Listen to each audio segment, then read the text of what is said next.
ایک بیگم صاحبہ گرمیوں کی چھٹیوں میں بچوں کو لے کر میکے چلی گئیں اور روز شام کو فون کر کے شوہر سے پوچھتیں کہاں ہیں آپ؟ وہ صاحب جواب دیتے گھر پر ہوں۔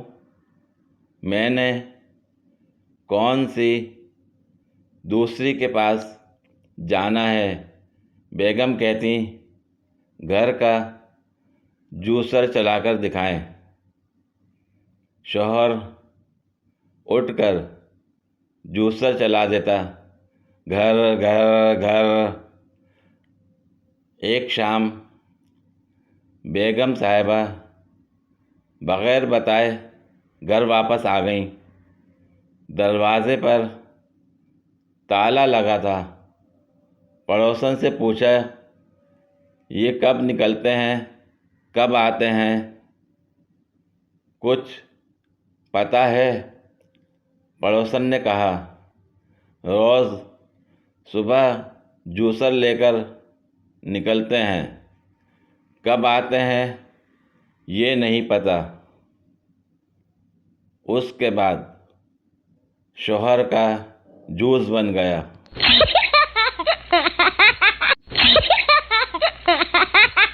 ہم افغانستان کے ساتھ والے ملک افغانستان میں رہتے ہیں، جہاں کا چوکیدار سالہ بھی غنڈہ بنا پھرتا ہے۔ کاش مجھے بھی کوئی کہتی تم کسی سے بات نہ کیا کرو، مجھے جلن ہوتی ہے۔ جس کو میں اچھا لگتا ہوں وہ 3-4 کلو چلغوزے بھیج کر اس بات کا ثبوت دے سکتا ہے۔ دولہا گھونگھٹ اٹھاتے ہوئے کیا میں چہرہ دیکھ لوں؟ دلہن ہاں، مگر دیکھ کر ڈیلیٹ کر دینا۔ جس کا چکر نہیں چل رہا وہ مجھ سے رابطہ کرے۔ شکریہ، میرا اپنا نہیں چل رہا، مل کر گپیں ماریں گے۔ تیرا ذکر ہے یا کوئی عطر ہے، جب جب کرتا ہوں بہکتا ہوں، چہکتا ہوں، مہکتا ہوں۔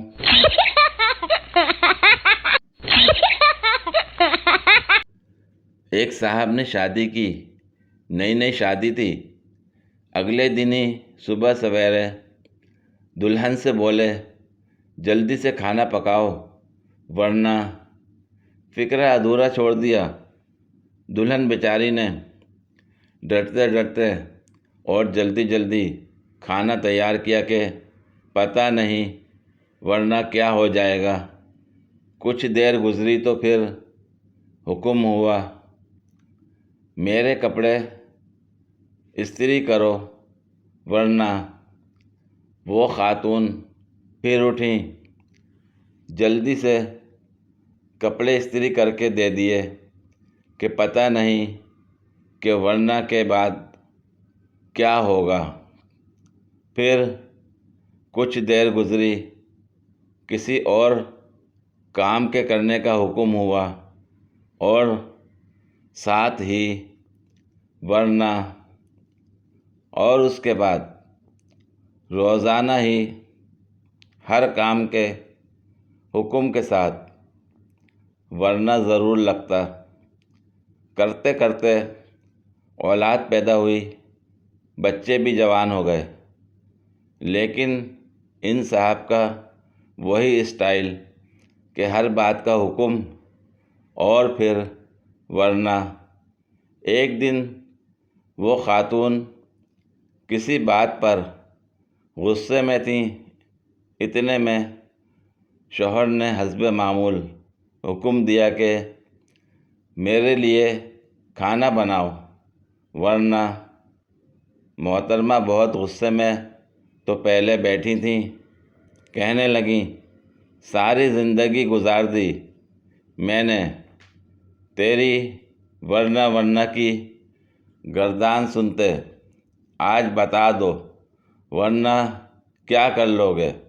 میں کھانا نہیں بناتی ورنہ کیا کر لو گے؟ تو صاحب نے مسکین سی صورت بنا کے کہا ورنہ بھوکا ہی رہ لوں گا۔